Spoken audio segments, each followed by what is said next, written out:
Welcome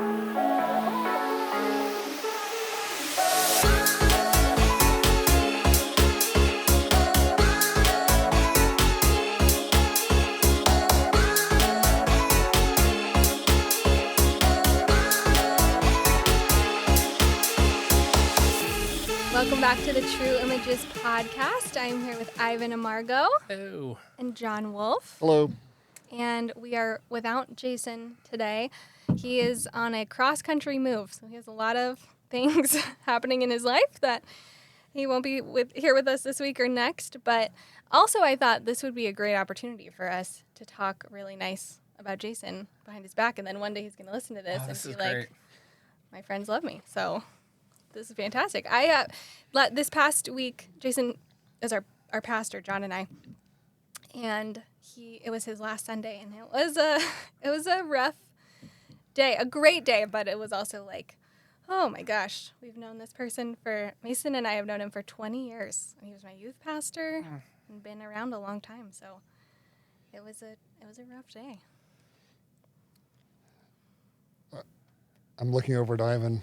Because you've probably known him longer than what I have. So yeah, so I came out here to intern at a local church in town to do youth ministry, and the only other youth pastor that I knew in the area, just asking around, was Jason, and so he was one of the first people that I met here that was a part of the greater church area, and we connected, and I told him, I was like, we're gonna be in southern Utah the longest, and it's been, I hit 20 years in southern Utah doing ministry here, and then Jason, when he said he was gonna be moving, I'm like, I have 4 years to match him, and so I'm waiting, but just the blessing for me is seeing consistent ministry and just his heart that he had for the people in this area, just to sit with him and to talk with him, that really affected me a lot. So I just want to tell you, thank you, Jason, for just following the Lord and following and leading your family in the same way, in so many different ways that has been an encouragement to me, and many of those things and many of the things that you have done in ministry, I have modeled and have taken. So thank you. If you listen to this, I hope you do. You're a part of this podcast, but I'm excited for your next step, but just grateful for him. So for somebody who often feels like they are the odd man out. So I'm a Protestant, but I'm very much tied to a number of different traditions. I don't fit into a neat theologic package. And one of the things I deeply appreciated about Jason is that he's willing to have conversations and willing to think differently and to consider all parts of the larger Christian tradition. So he's given me the opportunity to lead reading groups on Augustine in a Bible church, which I think is a pretty unusual thing. We did a reading group on Fear and Trembling, which again, Kierkegaard, that's an unusual thing out of different circles. He's let me do devotions on the Lenten season. So the past 2 years, I've written up documents for meditation and reflection on Lent, which again, for a church in a pretty, it's not rural, but in a small town, the idea of a Protestant church that is comfortable with charismatic practices, also thinking about the church calendar and church history and doctors of the church and not shying away from those differences, that's cultivated by leadership, and that was cultivated by Jason. And so where I often have to worry about tempering myself in a church setting, he has allowed me to be the most authentic version of myself that I've been able to be since probably graduate school. So good. I think I'm trying to remember when I would have started in Jason's youth group, but I was probably 13 or 14, and he was one of the most dedicated youth pastors I've ever seen on the planet. He just put so much into activities and camp and so many things that he was involved in, and then also his lessons. Like, he was so deep for like the crowd that he had, not over our heads, but like really just put in so much work and really displayed a fantastic level of dedication to ministry, and also on a personal level to the kids that he mentored in the youth group, and that he would show up for all of our like 8th grade graduation, like things that weren't even that important, but he would come and show up and be there and be present, and for these major life events that we had. And then even when I left youth group, when I was probably, I don't know how old I was, 23, 24, when I was like, had the first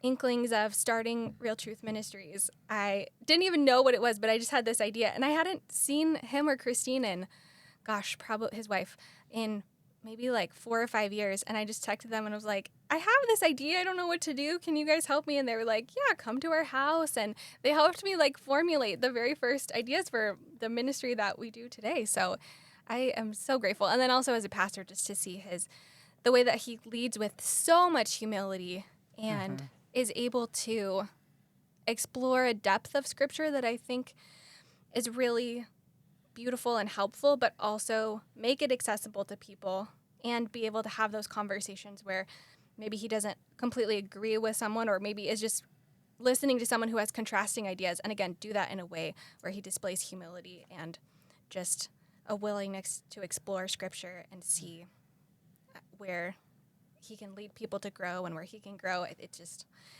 so fantastic. And I think one of the things that he was talking about on Sunday was how, the church we've had so many things like John's groups where he's taught different things in Lent season, and so many ideas that we've brought to him, and he said, great, let's do it. And I think that's a sign of a good leader, where you're seeing so many people involved in ministry and people from the community who are coming in, and he's able to let people not just use the space, but flourish in their own areas of ministering to others, is just a really great example.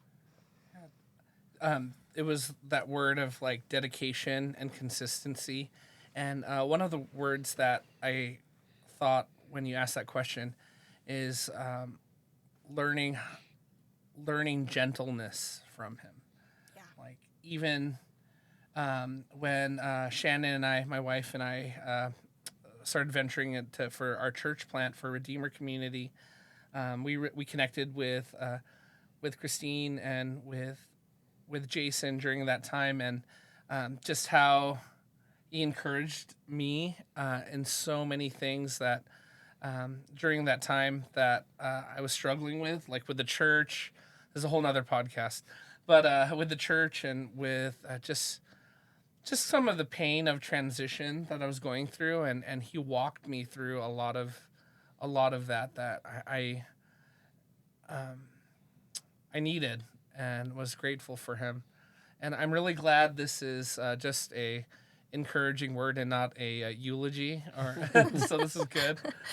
But I'm just grateful.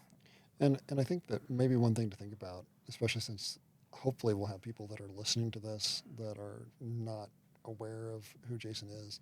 So having us sit around talk about a person who you've never met might be certain levels of awkward. But at the same time, I think that what it shows is this idea of we are never quite aware of how our decisions and how our choices can impact people.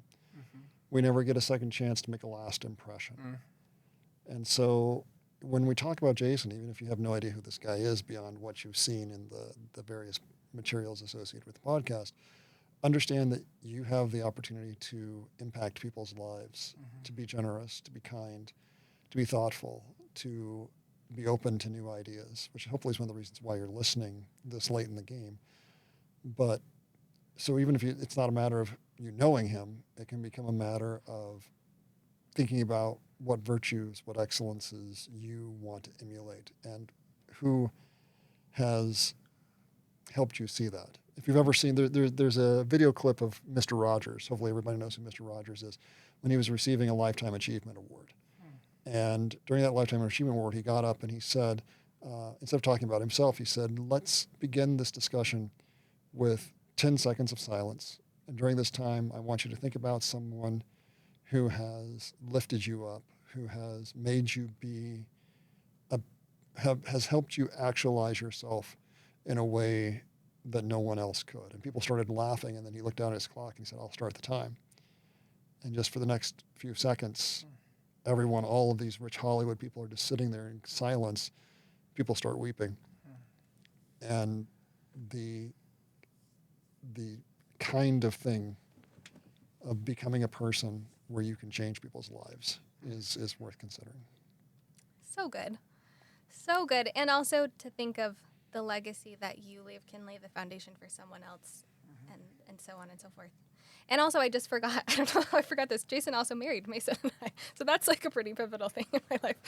But anyways, I think talking about legacy and the kind of paths that we forge ahead of kindness and gentleness and thinking of others and justice and all of these things, especially when we think about our faith and how that ties into it, is a great way to introduce our guest today, Gale Dines. Gale Dines is a force of nature. She is a fantastic person and human being in general, but also does so much in this work to fight for the dignity of other human beings and to educate people and to hopefully change the minds of people, but also like their hearts and the next generation, just through teaching them about what is actually going on behind the scenes, but also encouraging them to ask really thoughtful and curious questions. So I'm really excited to listen to.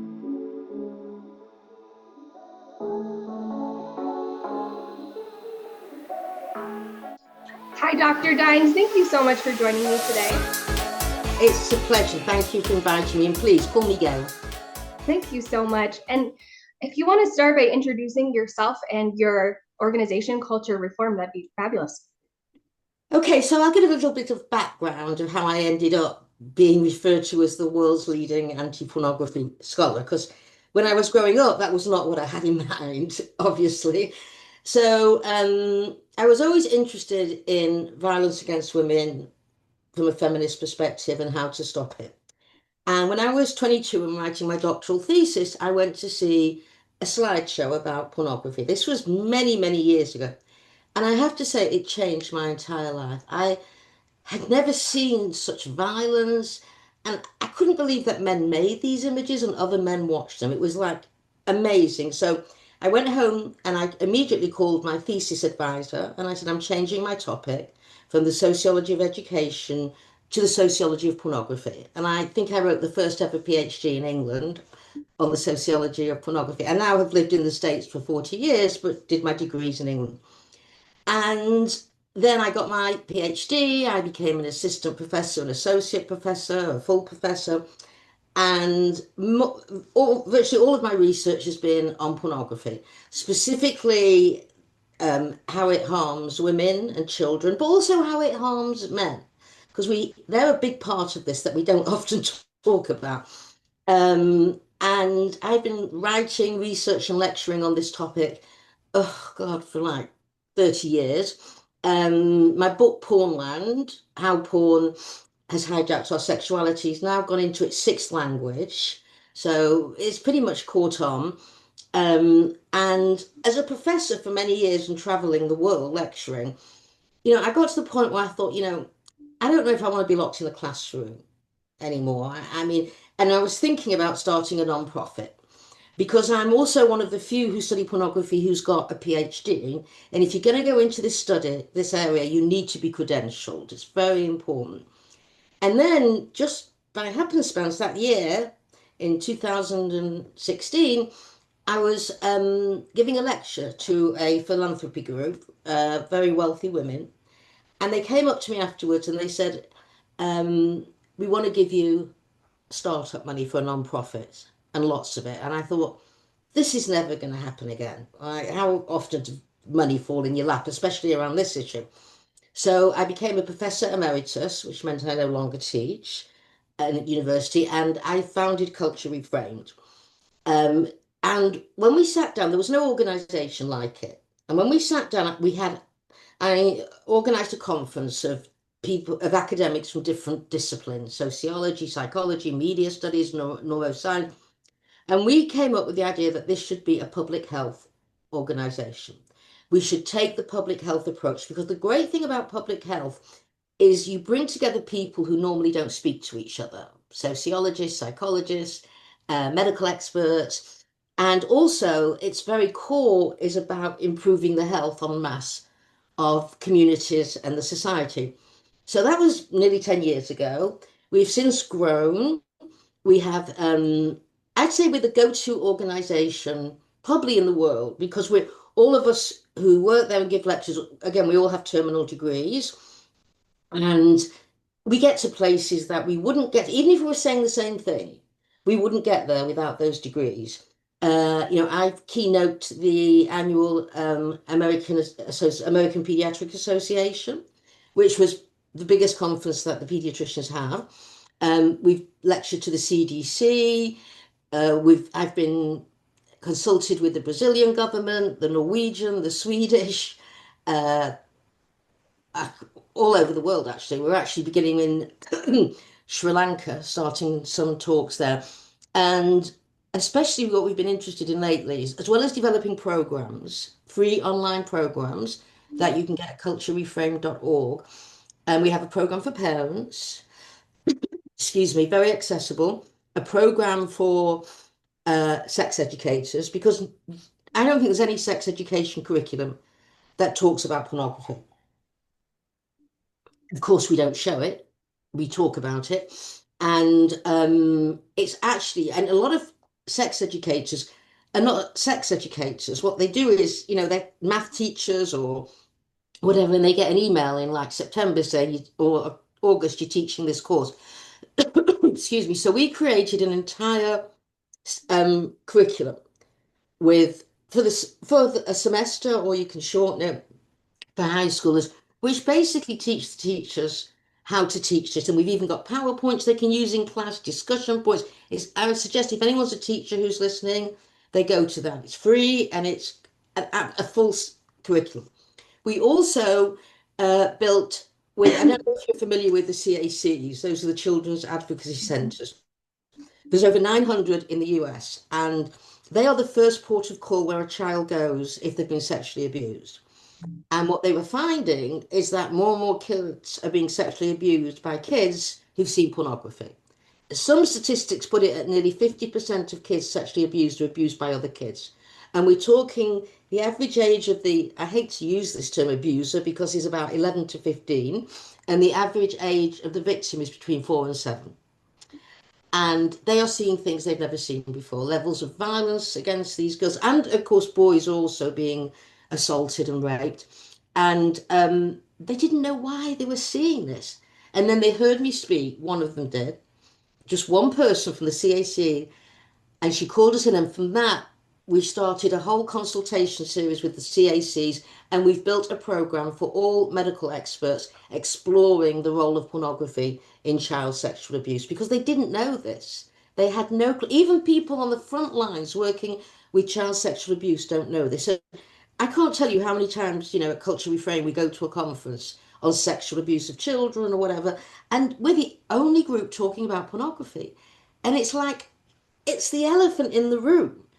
It has so profoundly changed the culture that we live in. And remember, kids are brought up today where pornography is the wallpaper of their lives. It's not if the kid sees it, it's when. And so we have built all of these extensive programs, fully backed by peer-reviewed research, but very accessible. So that's what we do at Culture Reframed. We've also got other ideas. We're expanding, we're growing. One of the problems with is we are ahead of our time. And that means fundraising is not easy. Because if I went to explain, say, we're an organization looking at trafficking, everyone immediately knows that's a problem, we have to do something. If I go and say we're an organization looking at pornography and its effects on children, people, it doesn't compute. So, we just have to do such an explanation of why this is important. So we're seeing a big change, though. We're seeing the pornographers no longer control the narrative about pornography. We have worked in so many places to shift that narrative. It used to be seen as a punchline in a joke, a victimless crime. Not anymore. Not anymore. And in fact, I don't know if you're familiar with this, but all over Europe and the US, there's bills now called age verification legislation, where the um, porn site has to make sure that anyone on their site is over 18 by having a third party age verifier. So, in the UK, again, although I live in the US, the UK has just come out with a fabulous bill. And I was actually involved in the passing of the first bill in the US in Louisiana, where we got that passed. And now that bill is the template in 20 odd other states that are going to adopt it. So it's the first piece of legislation that really begins to tie down the porn industry, because the porn industry is the only multi-billion dollar above ground industry that is virtually unregulated. And other predatory industries like alcohol and cigarettes are regulated. So we just want to bring that into line. That's so amazing. And it's so encouraging when you hear other people who are doing so much like yourself. It really does make you feel like people are making change, because sometimes it just feels like a drop in the bucket, especially when Yeah. you're used to hearing stories of people's pain and the just most horrifying things that people can endure. So there's, and also something about just like women taking on a problem that just makes you, Women you know, have taken on every. I have to tell you, most of the non-profits and most of the areas were started by women, right? Climate change issues, hunger issues, all of those things. And especially because women are often motivated for their children. Let's be honest. Well, you might, I think with the pornography, a lot of women will stand it for that, but when they see it, they don't want their kids to see it. And I myself am a mother, and although my son, I'm now grandmother as well. So, and I've got two little granddaughters. I want them to live in a world where they're not at risk of being abused, and yeah, we've had a lot of success, not enough because we're under-resourced, unfortunately, as I said. And, we get requests that we simply cannot meet to give lectures because there's not enough of us. But we have had enormous impact all over the world. And it feels so good because to do this work is, it's not, you cannot look at pornography. When you look at pornography, you can never walk away unchanged. And we this is what we do at Culture Reframed. We also have to watch it so we know what. And some of the images are so awful that they stay with you. So, I mean, I do this because I'm not going to unsee what I've seen. And if I don't do anything about it, it's a recipe for disaster for me personally. So I keep fighting because I have to, because I know all this stuff and I have to get it out there to people who are not aware, and to people, so especially caregivers and parents and doctors and all those tasked with taking care of children can begin to understand the enormity of these. This is really a second generation of kids who've had to navigate what it means to live in a porn culture. And when I go and lecture in high schools or colleges, I'll say, has anyone helped you navigate this? And the usual answer is no, and we're drowning. We're drowning.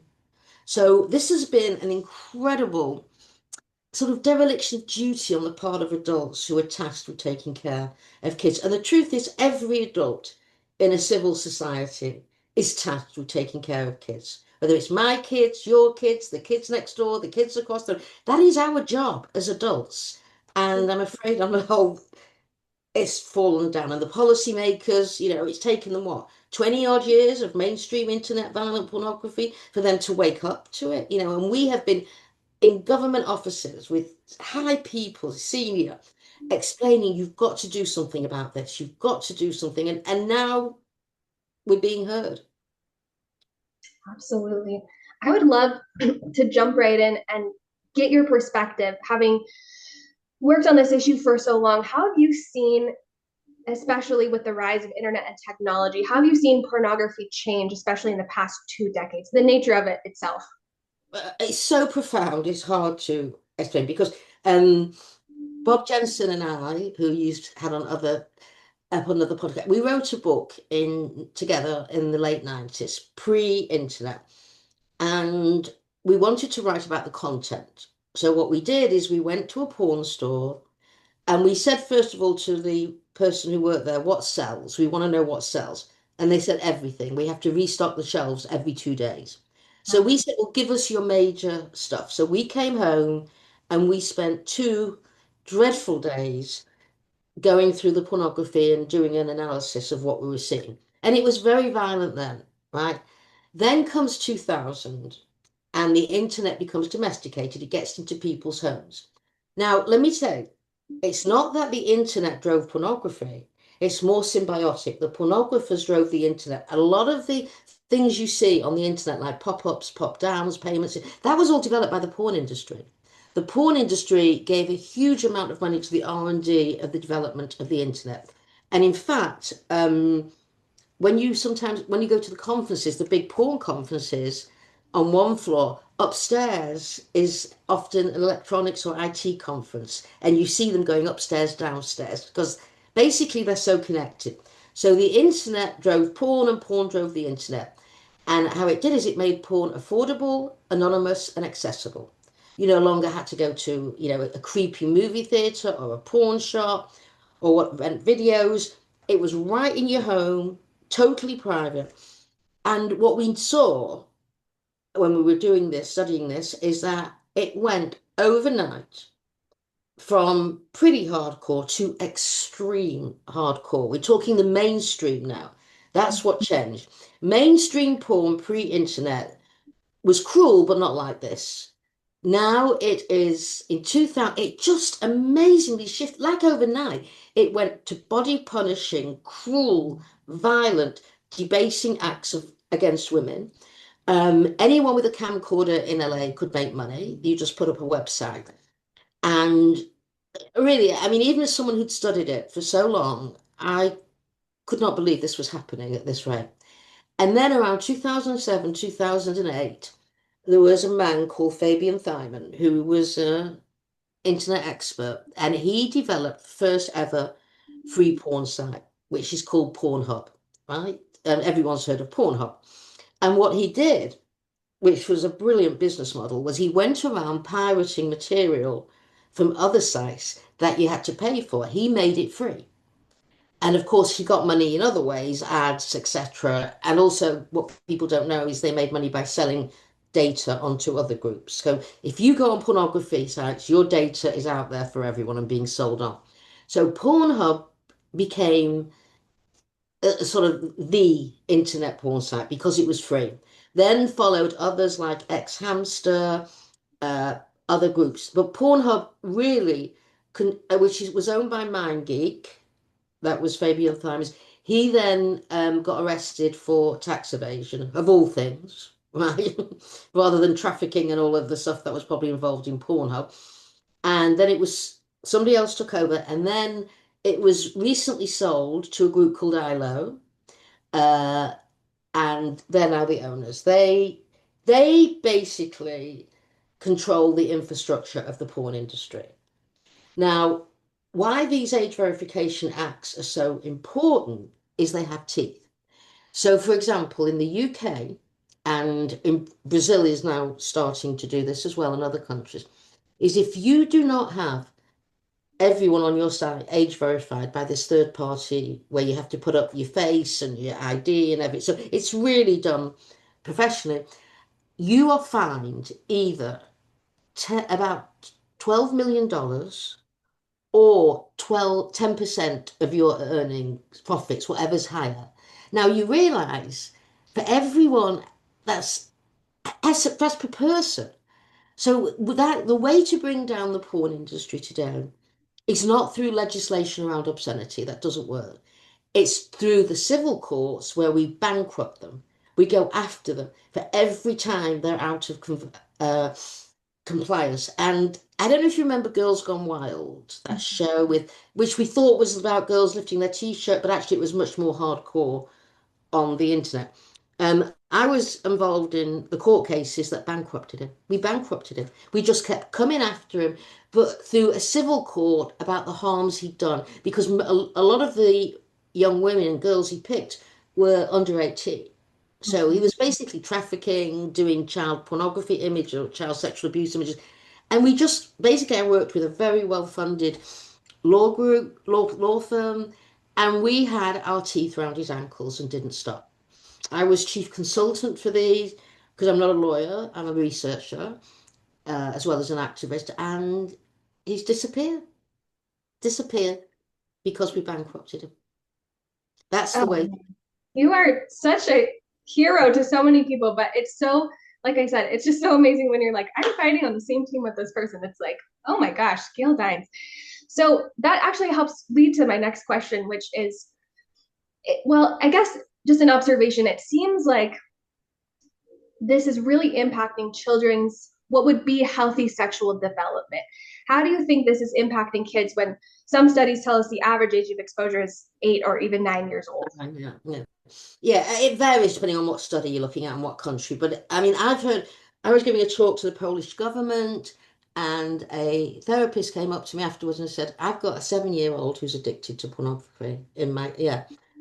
So the question is, how is it impacting? Well, we know because we have now 20 odd years of empirical research, again, multidisciplinary.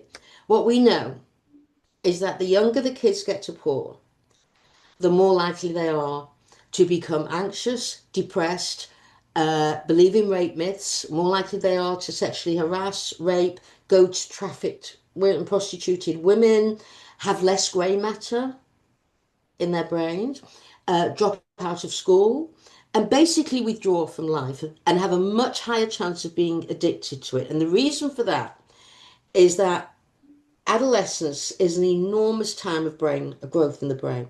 The only other time that you're making that many neurons is when you're around 2 years old. So the porn industry, through algorithms, targets adolescent boys because they know they will be lifelong users. So we know, for example, that you release an enormous amount of dopamine when you're looking at pornography because it's also sort of expanded in the body and the mind through the process of ejaculation and orgasm. Right? There's very few propaganda machines where you get the full body thud when you see it. So pornography is a powerful form of propaganda because it's a whole body and brain experience. And we found that also what's strange in the other side is that we get emails all the time from parents whose kids are addicted, young kids. And do you know there's no organization that specializes in creating therapists for porn addiction? They have sex therapists, but the problem is that a porn addict is not interested in sex. As one put it really well, it wasn't sex I was addicted to, it was pixels. So what we really need is we need a organization that gives license to therapists to specialize in teaching therapists how to deal with. And I can't, it breaks my heart because we get these awful stories of these kids whose lives have been upended. And in some cases, let me say, it doesn't take long, and I can talk about this later, for a kid to go down the rabbit hole to child sexual abuse images. So in the middle of the night, they get a raid from the FBI if it's here. They take all the devices and they find child pornography on there, which is, and so you're getting young boys on the sex offender register list, and they have to go to meetings with sex offenders. I mean, how ridiculous is that, right? You're putting young boys in next to sex offenders, and we should be very clear that boys are definitely offended against in this. And in some cases, I've read studies around child sexual abuse images where there's more boys than girls being raped in these images. So men particularly like to, and the things they do to them in the child sexual abuse. I mean, a lot of it's torture, and and torture of boys and girls is especially high up. Recently, there was an international child sexual abuse or child porn ring that they busted. And I think it was in 11 countries. And what you read from the reports is, first of all, these people who watch the child sexual abuse images, the law enforcement, they should be given a medal. They have more post-traumatic stress disorder than homicide detectives. And they have to be often, about 3 months is the most they can take. I mean, because it's so unbearable. And anyway, they said this site they took down recently was, first of all, they had never seen such levels of violence against children. And you had bronze, silver, and gold membership. Now, how you often get onto these sites, which she said is not money, it's the average payment is 10,000 images of child sexual abuse images. That's how you join. And what happened is a lot of these pedophiles and non-pedophiles who look at these images, because I want to be very clear, this isn't just a pedophile thing, they bought software so that they could change the faces of some of the kids because they didn't have 10,000. But then the child porn ringleader has got software that searches for that software and that throws them out of the thing. So anyway, it's often 10,000 images. And in this one, where there was the bronze, silver, and gold, the gold membership was if it was you raping the kid. So, I mean, this is the very worst that I'm talking about. I mean, there's a whole continuum of effects. But what's interesting is that when we've studied child sexual abusers, what we're finding is increasingly it's not pedophiles. Now, that's hard to get your head around because you think only pedophiles. But I interviewed a group of 8 men in prison. All of them were in for downloading child sexual abuse images and then going on to rape a child, often the stepdaughter, their granddaughter. And I said to them, are you pedophiles? And they were insulted. They said, of course we're not pedophiles. So I said, then why did you rape a child? And what they said was very interesting. They said, you know what? We got bored with all the whores in pornography. We wanted something innocent and new. And so what we're finding is that an increasing percentage of men who are downloading child pornography images and raping children do not fit the definition of a pedophile. And the reason is because they don't start offending till their 30s and 40s, where we know pedophiles start offending in the early teens. And also the big difference is these men non-pedophiles prefer sex with adult women, but as in the interview it came out, they get bored, so they want something new, so they blow up a kid's life, Because to be sexually abused as a kid is I mean, you can heal. I want to be clear from this. It can be healed. But it is so much energy to heal, and you need really good therapy. And so this guy becomes a porn addict and just gives a lifelong sentence to. I mean, I remember one of them saying, that he's in prison and he's been in prison for 3 years, and that I couldn't help myself. I said, you realize you've given your victim a lifelong sentence. They're not getting out of that so quickly. I mean, so, and which also gets me on to the statute of limitations on rape. The rape victim has no statute of limitations. She is suffering, hopefully getting help. So why should the rapist have a statute of limitations? Right? It's all upside down in how this should work. Absolutely. Some of these things are very difficult to wrap your brain around. It is, and it's a lot. I tend to sort of fire hose. I understand that, and it's a No, lot. that's very helpful. And really, we're just tapping the surface here, which is what's the most disturbing part. But it's really like we've created as a culture this perfect storm of degradation and violence because porn's grooming children at very young ages to be exposed to what is normal, which is extremely violent and abusive content, especially violence towards women. And it's being, I mean, if you see the statistics about how much pornography is being accessed on school devices like computers or iPads that a school owns, and then kids' phones, and that they're sharing it with human friends. So boys are now, sharing and thinking this is normal. And maybe this is even what women want. And then young girls, as a culture, we're conditioned to think your value comes from being hypersexualized, and also that this is what boys want to degrade. Well, what we find is that, the porn industry always wants to say that nearly half of its consumers is women, which is a lie, right? They lie all the time. And what's interesting, though, in some of the studies is that when girls and teens and young women go on, they don't go on to masturbate. They go on to see what the guys are watching so they can perform porn sex, which makes them feel degraded, right? But they don't realize because, they think it's normalized here. And the biggest problem lately that showed itself is the normalization of strangulation in relationships that has basically leaked out of pornography, because virtually all porn today on Pornhub includes strangulation. So this is they call it choking, but it's strangulation, hands around the throat. And recent study asked first year female students in a university about strangulation and their experience with it. Now, they asked them about their last sexual experience, not their whole life. And the findings was 1 in 3 had been strangled in the last.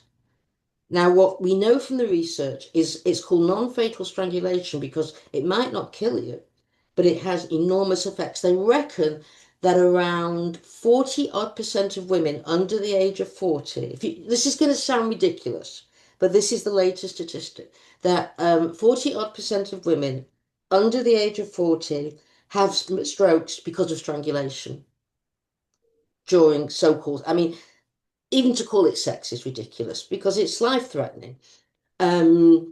Also, what they did is a study where they took blood from women and girls who'd been strangled during, I'm saying sex, but it's not really, and those who hadn't. And they found that those who'd been strangled had basically some brain effect on them because, you can't breathe. And I have seen pornography, of course, which I'll never forget, where women's eyes are rolling up in their head. They're literally about to pass out. Now, you think what that does to you. First of all, the fear, the trauma, you can't breathe is the most traumatic experience you can have. And this has been, it's even normalized on TV. You know how many times you'll see something and they're sort of having sex and he's got his hands around her throat? I mean, I see so many of that, so much of that. It's just become normalized. And this is deathly, deathly. But And I've also, heard it called breath play, which is like, that's right. I mean, they've come up with all these ridiculous names. Let's give another example of ridiculous names. Sex worker. At Culture Reframed, we never use the term sex worker. We use the word survivor or sexually exploited woman because I've worked with a lot of women who've been in the sex industry and have been out, and they never call themselves, once they're out, sex workers. They call themselves victims of sexual exploitation. And what the term sex worker does is it kind of validates the John and the pimp and renders invisible the violence done to the women and children. It's not work. Right? I have a job. I have work. It doesn't mean I'm going to end up strangled. It doesn't mean I'm going to get things like chlamydia of the eye, gonorrhea of the throat, all the things that women in the sex industry get. It doesn't mean I'm going to walk away with, PTSD. That's, what job description has those things in them? So to call it sex work is to really dignify the pimp and the John and make her invisible and her pain invisible. What evidence do you think that we have that pornography it has a causational effect rather than a correlational effect? Because I've heard people, cite certain studies or try to take information and say, you know what, this could be harmful for children, it could impact their development, but if you're a grown adult, how could this really affect your brain if you're developed? Okay, so what we have now, which we didn't have previously, is longitudinal data. That's where you follow kids. And what we find that it's actually causation as well as correlation, but causation is the most important thing. And they followed kids through to their teens and they're using pornography. And they found without doubt that the kids who used pornography went on to do more sexual assault, more violence, all of that. I mean, the porn lobby is very good at discrediting academic research. Meanwhile, they come out with, I mean, you can always find and cherry pick a study that says there's no harms in porn. But as a social scientist, as any scientist does, you go with the weight of the evidence. You don't pick a study here or pick a study there. You have to see what the whole weight of the year. And without doubt, the weight of the evidence on the harms of pornography, I mean, the jury's back on this. And, as I said, depression, anxiety, more likely to become a sexual predator, all of these we know is causation as well as correlation. And also, there's also qualitative data where you interview And these guys are very open about what it did to them. And I work with groups, with Cultural Reframe works with groups and partners with groups of men who are trying to get off pornography, and they have sounded, discussions and what have you to help get off pornography. It's been so interesting to see and wildly disturbing, but especially the past year, there's been some major cases in the US where multiple people have been killed, or serial killers. I'm thinking of the Gilgo Beach murders and the Idaho student murders, where now evidence has been revealed to the public that both of these brutal murderers were using pornography, and especially the Gilgo Beach murder, who was killing sex workers.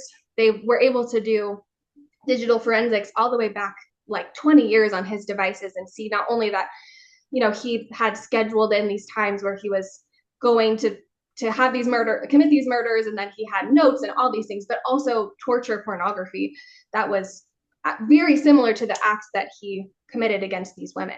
Oh, So yes. it's so disturbing, but paints us a picture. Yes, but it's so there in our faces. And but we've known that for so many years, by the way, not since 2000. We've known that for since the 1970s, when it was not even on the internet. And they follow them up. When I was talking about kids, raping kids, they even film it, right? Because they've seen it on film in pornography, and then these kids on their cell phones film the rape. So what happens is the world between pornography and reality for these men begin to blur, and they can't separate the two. So we know all this, and then what's really annoying is how little the media really puts out this type of stuff. I mean, and talks about it. And often, I see so many articles where they've got completely the wrong end of the stick when it comes to the research. They don't know this. But the question, instead of us having to defend this, what we should be doing is saying, well, you explain to me, given how we know socialization works, given that we lived in an image-based culture, given that pornography is the wallpaper of their lives, given that most pornography, I would call torture pornography, is torture pornography in the mainstream Pornhub and what have you. You explain to me how it's not implicated, because I'm a sociologist. And in fact, if porn was not implicated in this, it would be the only media genre in the world that had no effect. I mean, we don't even need to ask, does it have an effect? If it did, if images did not have an effect, why would we have multiple billions in an advertising industry? These corporations are giving away charity money? No, we know it works. We know it works. And um, so I always put it on the other side and say, well, you tell me how pornography is the only image-based media that has no effect. Hmm. What would you say to so many young women who are being presented something like OnlyFans, self-generated explicit content, as an opportunity to be It's empowered? often pimp generated, by the way. What's that? It's not just self-generated, it's pimp generated. A lot Oh, of the women on OnlyFans have pimps, and OnlyFans is a pimp site anyway. They're pimping out the women. They get 20% of the women's. Yeah. yeah, and the average worker makes $5 on average. It's $180 a month. Right, $5 per view or Yeah, that's right. That's right. No, it's because there's how many million of women underage are on there, and uh basically you've ruined your digital footprint for life as well. And also many men make money off them by capturing them on another device and then uploading it to Pornhub. So these women are all over Pornhub without knowing it. And Yeah. so many children. There's been so many cases Oh exposed. yeah, of trafficking in Children. there. It's actually up for sale the moment, only fans, and the asking price is 8 billion. It is one of the fastest growing media platforms in the world. In the world. It is astounding only, and it is pornography. It's pornography. So what would you tell if a young girl is saying, but this is empowering, I'm taking back my sexual power. If they're looking at someone who is a top seller on OnlyFans, I don't know at the moment who is the top, Bonnie Blue maybe, somebody who is. Yeah, they kicked her off actually. Yeah, but Oh she was. really? Yeah, because she was, she was going to film I think it was 2,000 men penetrating her in one day. Yes. And OnlyFans drew the line at that. Wow. Wow. And really, you know what's so interesting on Bonnie Bloom is there's been documentaries, there's been articles about who she is, what she's. I want to know about those men who the 1,000 men that happened a few months ago. I want to know about them who are standing around the block waiting to penetrate her in one day. And remember, her body is going to be absolutely destroyed. So they have to stop filming to put ice on her. She's bleeding. I mean, who are these men? And they're all dressed in balaclavas because of their anonymity has to be protected, but not her. And I can't even begin to ask what level of trauma that woman has from this. I mean, must be unthinkable. So, but what I would say to these women is say, look, you're being sold a bill of goods here that basically the culture is grooming you into seeing yourself in terms of only how hot and sexual you are. That, um, let's be honest, especially as the girls growing up, they have a desire to be seen. We all do, but it's especially strong in adolescence to be noticed. So if you live in a hypersexualized culture, and you want to be noticed, you're going to dress in a hypersexualized way. It's not the fault of the girls. And if you want to see a generational clash, go to any clothes store where a daughter is buying a prom dress or something with the mother. And the daughter comes out and the mother's like ready to die because the daughter looks like she's 20. And you know what? The mother's right and the kid's right because they've both been set up by a culture. Because I understand that young girl's desire to wear, clothes that are hypersexualized. And I love clothes, by the way. This is not about clothes. Love clothes and stuff. But I mean, the level of hypersexualization. I mean, you see young women going out to a club at night, they're barely clothed. I mean, really, barely clothed and in high heels that they can't walk in. And then the guys are dressed in comfortable shoes and fully clothed. You don't see their skin everywhere. And that's a political issue, is who gets to be clothed in the face of the unclothed, right? And what you find in our culture is men have the privilege to be clothed, whereas young women to be noticed have to be barely clothed. And so I don't blame any of these young girls. They are being set up by a culture, as are their parents, in this. What we need is mass education around this.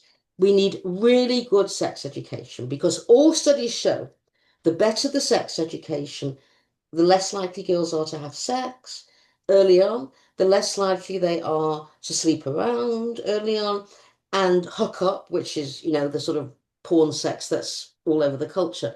And in fact, we got so many messages from so many sex educators around the country that we actually, as I mentioned, built a sex education program online and anyone should go to that because it's the only one of its kind, and it's for kids, right? Because it's how you teach kids. Because all of our work at the moment is actually directed at adults who work with kids. We're actually starting a new program where we are training adolescents to be peer-to-peer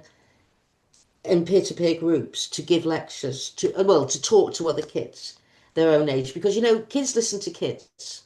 So that's our next hunt for grant money is to look for someone who will basically allow us to take on extra researchers and to build up. All our programs are built by a revolving door of researchers because all with usual, all the experts in the field. Each program takes about a year and a half to build, and then we have it peer reviewed by other groups. So it's scientifically based, but again, accessible. But, this whole notion of empowerment, men don't have to take off their clothes to be empowered, right? They get empowered through other ways and like liberated through other things. So I think, I used to teach a course called Feminist Theories, and we dealt a lot with pornography. And on day one, we'd be talking about, pornography, and the students, mainly women, they didn't like it, but they didn't really have much to say. By week 4, I swear, if they could have torn down that industry brick by brick, they would have. Because what you do is you give them insights into the way they're being socialized by the porn culture. And once they realize the way they're being manipulated, they are enraged, enraged, because they don't feel comfortable doing the hookups and looking like that. It does not good for them, and they don't feel it because we want women and girls to be seen for being smart and funny and creative and joyful, all these things that the porn culture strips from them. Mm. And what do you think? Because on the other side, I think so often when men see, again, what is like really average, normal pornography that's extremely violent and abusive towards women, and it's just kind of this messaging to them from the porn industry is that this is who you are, this is what men want, and this is your capacity in life. You're just kind of this uncontrollable animal, and that's just what being a man is. Why do you think it's so detrimental for men to hear that message? And boys, well, let's begin with the fact that boys' first age of not find of either looking for pornography or usually the porn industry's algorithms come at them through Snapchat, TikTok, and everything else. So he as any one young person, they're going through a beginning of sexual development. Who are they? What does it mean to be sexual? Your body's changing. They have this is developmentally normal. What he's not is that the porn industry is the major form of sex ed. This is where things go wrong. And so, what it tells boys is that women are disposable sex objects. You use and abuse and walk away till the next one. Also, I want you to think about the average age of looking around 11 or 12. So they put in boobies or butts or something into Google or something like that. And what do they imagine? What are they hoping for? Maybe they'll see a pair of breasts. Maybe they'll see a naked one. In reality, they are plunged into a world of sexual violence and cruelty. Now, I would say that think of what's going on in that boy's stomach, right? Fear, anxiety, arousal, self-disgust because he's looking at this, and you're traumatizing a generation of boys. I mean, it's traumatizing for anyone to watch who's not watched it. I mean, but for a 11, 12-year-old boy, and he hasn't got the language. In many cases, these kids do not have an adult they feel they can go to. They feel they'll be blamed or they feel ashamed. And really, you have to scaffold the education for boys. I have a son, and we started very early on, not talking about pornography, but talking about bodily limits, what was private, talking about how not only do you treat girls and women with respect, importantly, you treat your own body with respect. We never teach boys that.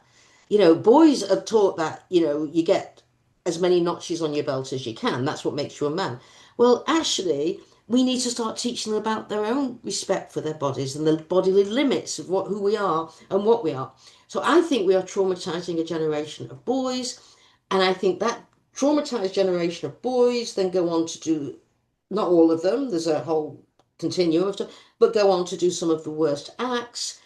And they never had a chance. They never stood a chance. There's also research which shows which boys are more likely to go on to actually commit acts of violence.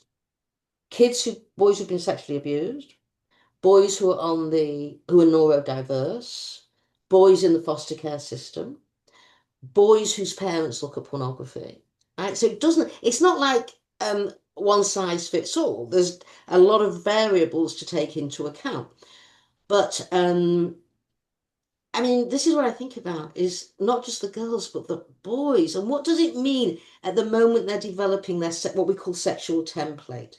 What does it mean to them? Who do they see themselves as? And, the porn sites are very clever.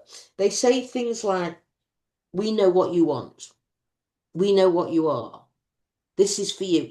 They don't want this. They never wanted this. This is not what boys are looking for. But they are being told, we know you're really vile and disgusting, and we're giving it to you. You don't know that yet, but we know that about you.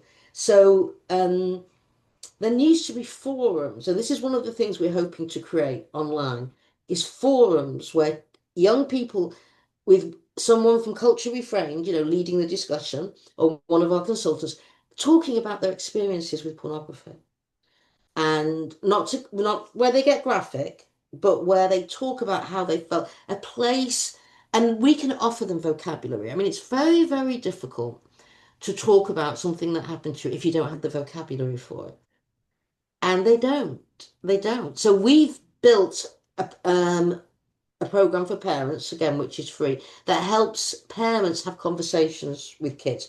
And you have, and what they say in the sex education world or any education world is it's better to have 10 1 minute conversation, 100 1 minute conversations rather than 100-minute conversations. Don't lecture, don't do. So what I would do with my son is when we were passing a billboard, I say, oh, what's wrong with that? And he'd go, oh, she's got no clothes on, but he's dressed. You know, we scaffolded and scaffolded and scaffolded. And let me tell you, it works, right? Now, obviously, not everyone's got a mother who's a world specialist in this, but when he was in college, he was going to out with his friends for a drink, and he found out they were going to a strip club, and he turned and walked back. And I said to him, you know, why did you turn back? And I thought I was going to get the mom violence against women. So what she said was very interesting. He said, you know what, Mom? I only have this one body to live in. And I don't think I could have lived in it if I would have sexually exploited a woman. I see that's what it means for it to be their moral compass. Right? And you do this not through lecturing and shaming or blaming the kid. You do this, you know, the culture offers us teachable moments everywhere we go. You use these, not to the point that you drive your kid mad, right? Because the last thing they need is you breathing down the neck all the time about pornography. You do it gently, carefully, and it's all on our, like, for example, it's all on our programs. Like we say, if you're talking to a boy about it in adolescence, you need to be talking in little bits and pieces. Make sure, often the car is the best place to speak because boys do much better not face to face, but looking ahead. So I, for example, um, my son took up mountain biking. So my husband took it up to be with him. So they were looking straight ahead and they could have many conversations. My husband was on crutches the whole time, falling off the bike all the time. But, you know, it was a place to interact. My son also liked to bake. So I would make sure I was at the other end of the kitchen where he couldn't see me to start, you know, just have the conversations. Again, don't lecture. They've had enough of lecturing. And you need to feel empathy for these kids. The world that we have allowed the pornographers to create, you know, that's on us. That's not on them.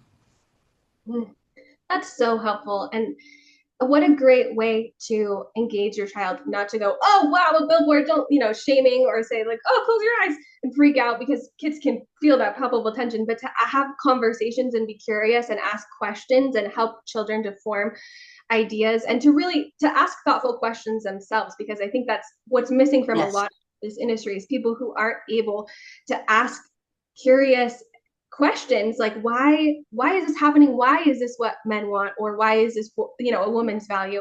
And so when we're able to empower a whole generation to do that, I think it really will change. Yeah, and you use proper vocabulary. You don't say, your private parts when they get older. You say penis, vagina, vulva. Very important. All studies show as well when they can name their body parts, it helps a lot in discussing it. Um, And reduces sexual violence against children. mhm, mhm. Um, we've just got so little vocabulary for the kids as well. And if you can't speak it, it sits in you. It sits in you, and it bubbles away and percolates. So we need open spaces where kids can talk privately with each other, and if it's serious, with a therapist. Absolutely.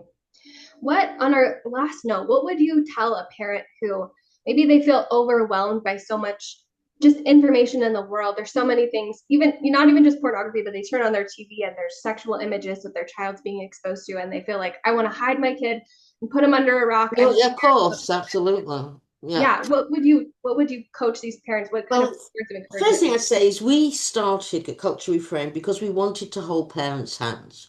We knew this. Parents are busy trying to put food on the table, activities. Now you have to become a world specialist in pornography. It's too much, too much. So this is why we built the parents program, is to help them. There's all these conversation scripts, there's ways to approach it. Also, the big thing is the cell phone. And what we say is one of the things you do is you bought that phone, you monitor that phone. Absolutely. Again, you have to be careful around certain privacy rights, but you need to check your kid's phone. Also, never let the kid go in the bedroom with the phone because you never know who he's inviting in, him or her. You have a charging station where the phones are all night, and that's for the parents as well. The first thing is I say to parents, you've got to get off your phones, right? You go into a restaurant and everyone is, the parents, the kids are on a device. It's like, what's happened to human interaction? So we're up against a generation of parents who were brought up on all these devices. So parents have to also start modeling behavior that they want. Like, you can't tell your kid to get off the phone if you're on it all the time. As times like meal times where there is no phone, not even on the table, right? No devices. And I know this is difficult, and your kid will push back and push back. But there's again, we've got many resources on our website and books to read, what will help to do this. But the cell phone, I mean, first of all, virtually all of porn that children access is through the cell phone. So you need to minimize that use. And you need to bring things, and you can't just say don't use your cell phone. You have to have something arranged, a hike, something in nature, something in the beauty of the world. We've got to start opening our eyes to the beauty of the world because kids online, all they see is the violent gaming, the violent pornography, kids bullying each other. And, sometimes it can be used for really good stuff, connecting people who need help and connection. But let's be honest, most times, especially in kids, you're just, you know, in a world where people are bullies and violent, and the gaming. So much pornography comes through the gaming sites. So be careful what you let your kids watch. But this can't be. Individuals cannot fight a multi-billion-dollar industry. We have to be a movement again, and we are beginning to form a movement. We have partnerships all over the world. We are changing things. Anyone can join us. We'll, and help build this movement with us. But there's no way you can stop it parent by parent. You can minimize it, but you can't stop it. And the other thing that groups are beginning to do in schools is parents are getting together and making a decision that the kid. There's a movement called wait till eighth, which means don't get a phone till eighth grade. But of course, as soon as someone gets it in sixth grade, everyone wants it. So parents need to get together to discuss doing this, that the whole peer group will not have a phone. The schools, where the hell are the schools? Right? Talk about dropping the ball, right? Schools should be doing this. And we just need to build awareness. I believe the anti-porn movement is where the domestic violence movement was 20 odd years ago. We knew she had broken bones, she had a black eye, but it's nobody's business. It was a family issue. And then it exploded into a public health issue. So you've got not enough, but domestic violence shelters everywhere. You've got people who help everywhere. You go in a doctor's office. Are you safe? And all of this. This is what we need to do for pornography. This is where we need to go right now for pornography. So take a look at our resources. There's a donate button. We accept and grateful for any donations. And contact us. It's easy through the culturereframe.org. If you've got any questions, about this interview, people out there should be sending us questions. And our website is full of resources and really jam-packed. And the last thing I want to say to all adults out there is that if we don't do anything, think about the consequences. At some point, a young person is going to come into your life and say, where were you when all this was happening? What were you doing? Well, you got two choices. You can either shrug your shoulders and say, I'm sorry, we gave you a porn world and that's it. Or you can say, I fought. I fought with everything I have to make this a better world for you to grow up in.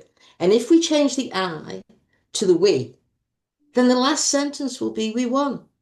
Because we would be unstoppable. We would be unstoppable because there's so much rage in parents about what's happening to their children and that this has been put on them as if they haven't got enough jobs to do. This is one more. And this is critical. This is the public health crisis of the digital age. Oh, so fantastic. Thank you so much, Gale, for sharing so much of your wisdom with us and encouraging parents and all adults everywhere. I really, really Well, appreciate thank you it. for asking me to.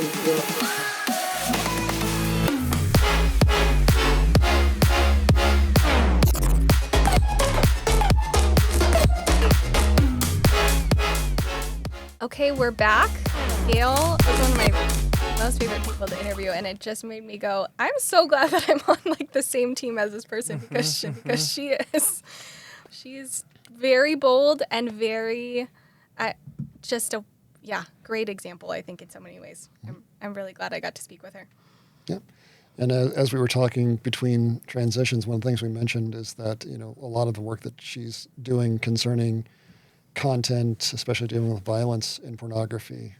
As the day that we were recording this, England has passed a law making strangulation illegal in a criminal offense, I believe the language was used, and tied when done in pornography. So again, you see from our speaker last week and this week, this sort of emphasis on violence and power, misproportionate power dichotomies is really being evaluated now on the political stage.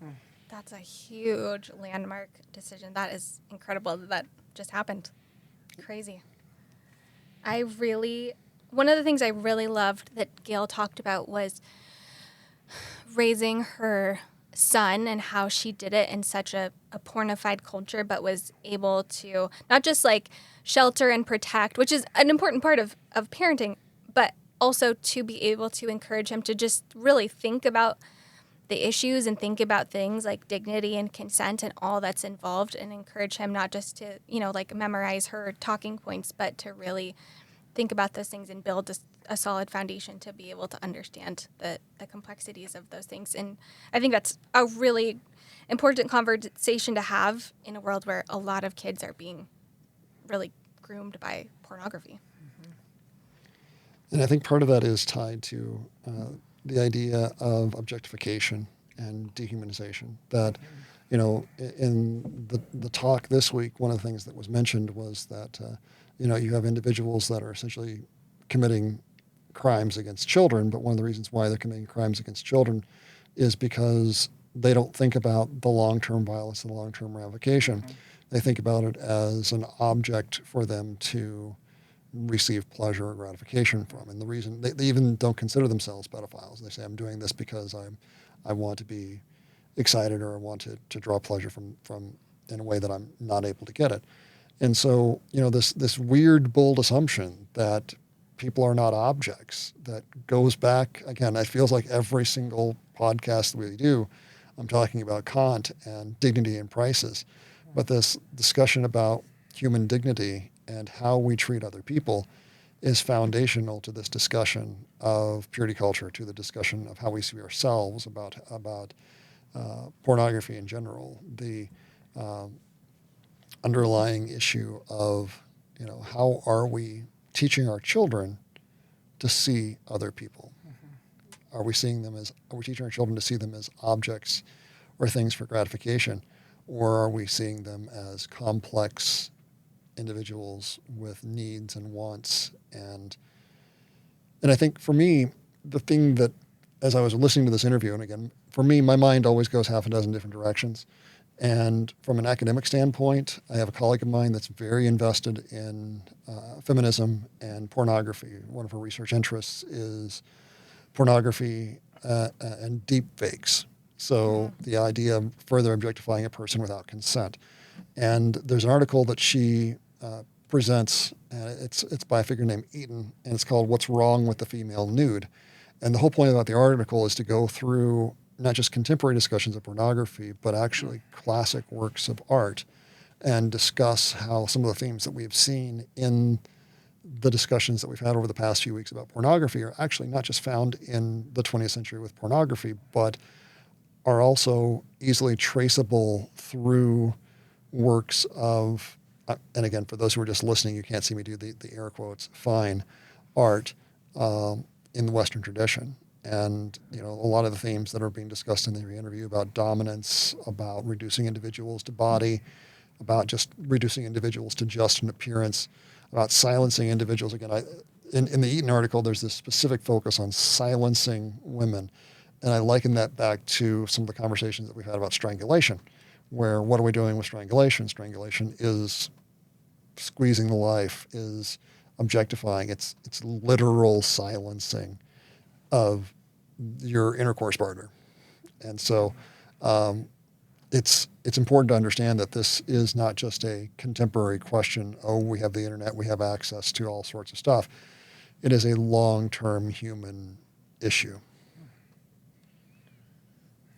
That was one of the most disturbing, but I think really important parts of our discussion was her mentioning that there are people who wouldn't be classified as pedophiles, but that are regularly viewing what we consider, we call child pornography child sexual abuse materials now, which is a way to frame it because we understand that kids can't consent to, abuse and sexual activity with adults. But anyways, to see that, and I think from a theological perspective, to understand how we can be so, I guess how our hearts can really be discipled by the content that we're taking in. Like there's not just neutral content, so to speak. And I can't remember if Gale mentioned this in the discussion or if we discussed it afterwards, but she was saying if pornography doesn't affect people's hearts and minds, it's the only content on the planet that doesn't in some way affect the people that are viewing it by, the content that they're viewing. And I think that is so fascinating and so disturbing and something we really need to consider when we're looking at not just strangulation or just really violent acts that are depicted in pornography. And we have just barely scratched the surface of what that even looks like. But also when we think of child sexual abuse materials and barely legal content where people feel like there's a loophole because they're grown adults who are just being depicted as children, but to see how that affects someone's inner person over time, and it not just numbs but kind of like tunes our hearts to desire certain things, and that we need to think about it from the perspective that we talked about in the interview, but also from a theological perspective as well. I think that's something, as we were listening to that, the idea that everyone is a disciple or being discipled by something. Something is training them. Something is growing them. Something is causing them to learn a new thing or to follow in the footsteps of another. And talking about the awareness that needs to be made for, even when she just said, you are being led by the pornography industry from the algorithm on your social media, on TikTok and all these things. And, we could talk about how all these things can be used for good, but also can be used for bad. A lot of these methods. But for me, one of the things that really stood out to me was this idea of building awareness, and from hearing the news of what happened in England, just that one person, and bringing awareness that you can affect and disciple one person, the next person, and for those that have children or have the oversight or the circle of influence, is that we could build awareness. And I really loved how she is offering those resources for parents and working in the school system, seeing already some of these kids that are kindergarten, first grade, and some of the language that comes out of their mouth and some of the things that they're depicting and some of their drawings that they're doing, just doodling. It's something that is so important for even, I think even the ability to have those conversations with in the schools, because in Utah it's mandatory to have a maturation class at 5th grade, I think what it is, but even to add that as part of that conversation of growth as well, and just as a parent, I think looking at my kids, this idea of being able to be that safe space for my kids and for the people that I am directly like in my circle. And Gale said, it's better to have 100 1-minute conversations about a subject rather than one 100-minute lecture. And I was like, oh, that's good. Just that continuation of, and that story of her son, and his mindset on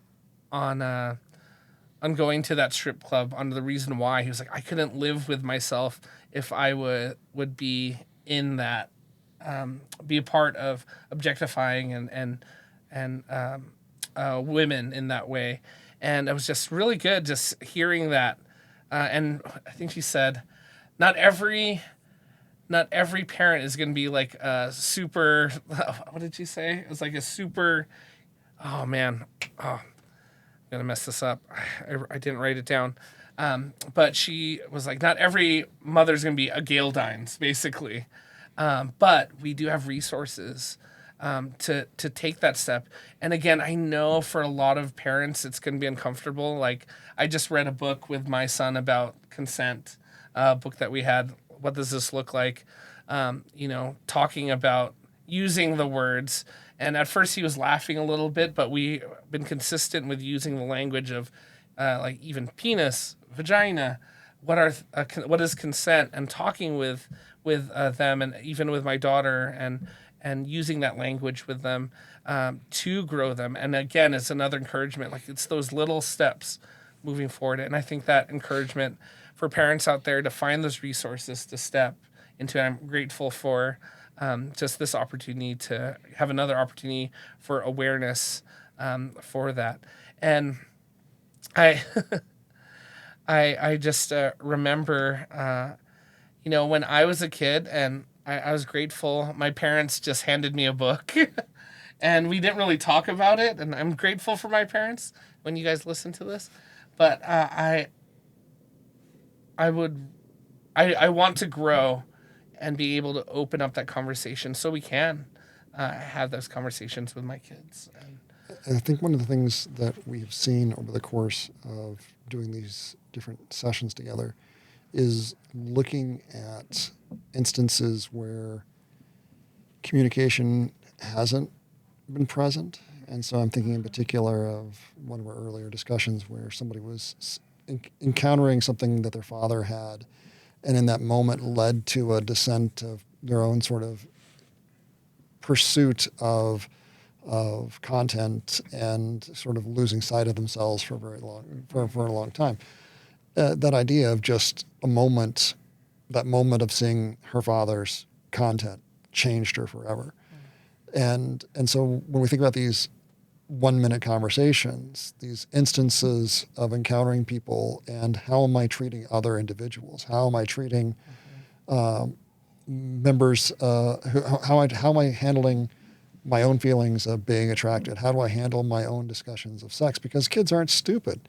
They're going to be able to see your actions and the comments that you have. And, in a lot of the instances that I've had with parents, they'll make larger claims about valuing something, but then you watch their small contents, and it's not the case. And, again, we can trace, it's not just sex where we can trace these sort of descents. It's a father giving an offhanded comment that their son looks fat. And then suddenly the son is skipping meals and not eating because he thinks he looks fat and everything, because his father has mentioned only a few times that he looks fat. That it's a discussion of what we're good at, or how we value, or what people think our worth is.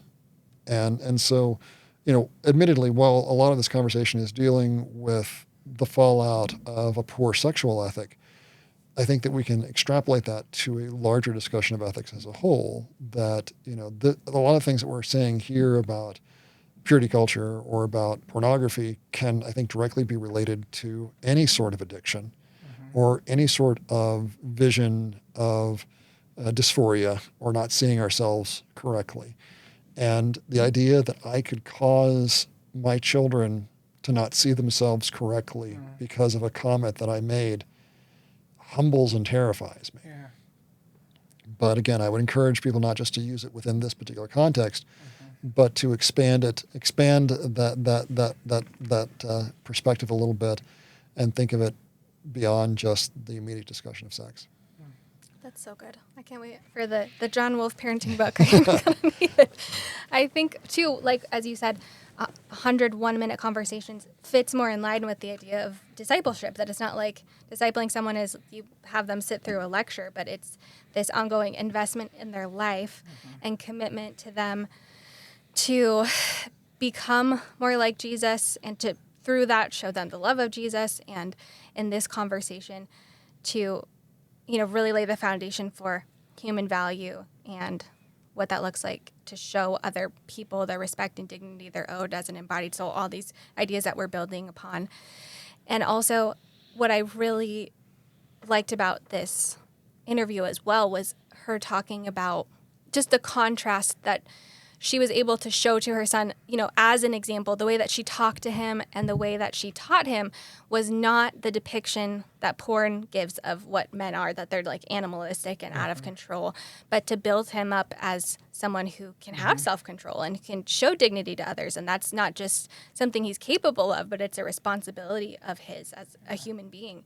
And I think that that's a really important part of this when we're discipling other people or our own children or whatever that is. We have to be able to not just teach them, but the way that we treat them is incredibly important, because we're not just showing them through our words, it's through our actions. And I think that idea of what is society expecting of you needs to be hammered home a little bit more. A lot of the time when I hear family members, community members talk about certain behaviors from famous individuals or people, you've heard phrases like, well, that's just locker room behavior, or boys will be boys, or there's a dehumanization of the object, the individual as an object sexually, but also there's a dehumanization of the individual when we are told you can't control it. You have no you are incapable. You are just the feelings of desire that you have. Boys will be boys. Well, not necessarily.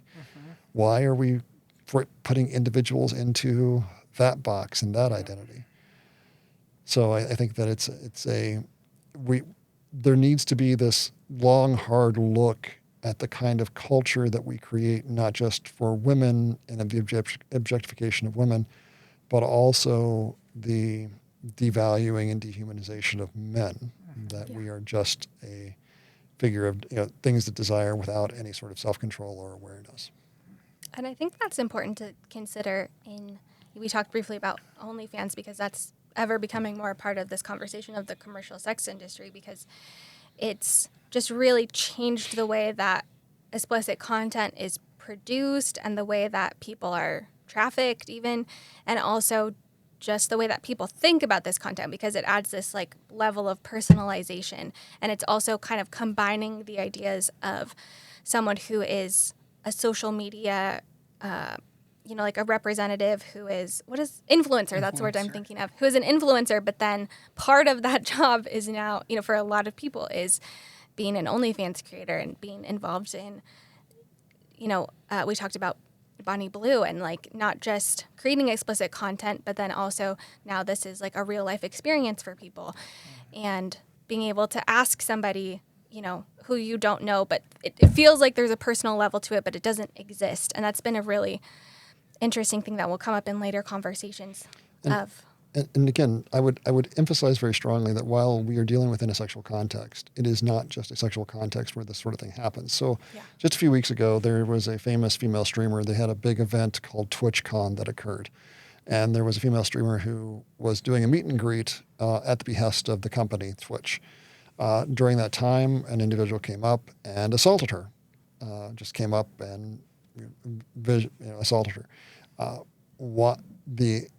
That disconnect, dehumanization that exists because of parasocial relationships, because of seeing an individual not as a person, but rather as a distant thing behind a screen, is prevalent in a lot of the communications that we have. A lot of the themes that I've seen in the past few weeks has been this inherent devalue dehumanization of individuals for our gratification.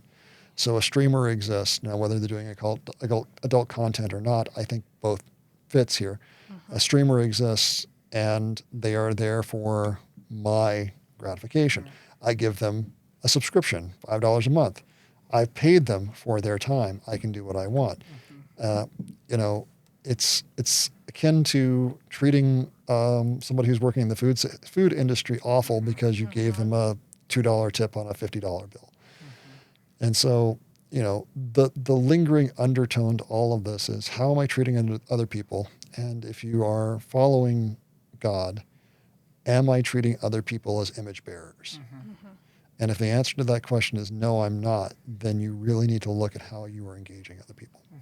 And I think that's really interesting in this conversation, because part of pornography is changing someone's name and how they're depicted, and they're being depicted in a very specific way.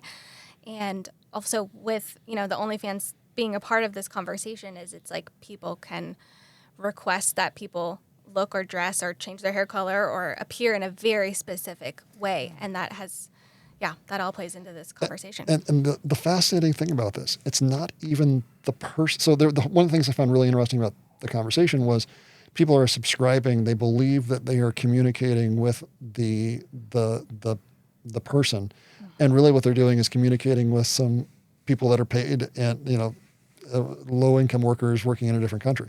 There's large groups of people that farm out speaking with some of these high-dollar content creators, and so you're not even really, like, it's not just devaluing. It's creating a fantasy, and you are reveling in the fantasy.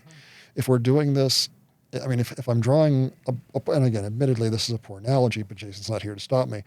Think of it in terms, like, think about the way that we treat individuals who are substance abusers, that we look at individuals trying to escape pain or escape reality by going into destructive substances. If you are, if you're looking at individuals that are pursuing this content, knowing full well that it's not the person that I'm speaking to, that it's the illusion, I see a significant similarity between that and somebody who is using controlled substances in a way to dangerously escape reality. I see a number of parallels there. Yeah. I think that the dehumanization is something you talked about, the separation that is caused. There's so many things that happen on the internet, like a lot of the trolls that will make comments and things is like, if they did it right in front of someone, they would probably get punched in the face. Some of the things, and we're like, man, if that person said that, there would be consequences. But because of the separation, there is that separation. And like, no, you're not a person. You're just a comment. You're not a human. You're just a person. And I've seen that happen in road rage, where people are in their cars and they just see everyone else as cars, not as people. And there's times where someone has done something wrong, and I just do like a thumbs up, thumbs down to them, and I just go. Sometimes I'll just give them like, come on, like, just kind of be silly about it, and then they turn from that to like smiling, but it's like understanding them. Like, I'm not just gonna be yelling at them or screaming at them, but to interact and engage with that situation. And I think even when we talk about the sex industry, when we talk about we talked about even with service workers, that separation of not seeing them as image bearers, not seeing them as human, seeing them as other, that happens in every circle. And that's the hard part, is that we take something that is beautiful and good, that we are to love God, we are to love others, and we are to care for them, and we would rather take the counterfeit of what they have to offer. We'd rather take this false truth. We would rather take this fantasy rather than entering into into the hard things, entering into those moments. And I think Gale talked about like just entering into those spaces, entering in to those spaces of discipleship, entering into the, and she didn't use that language, but entering into those spaces where you can make an impact, bringing awareness. And I think that's huge and encouragement for, the what can I do? It's just one person, and whatever circle that you have, that encouragement to speak that into people's lives. I think it's huge.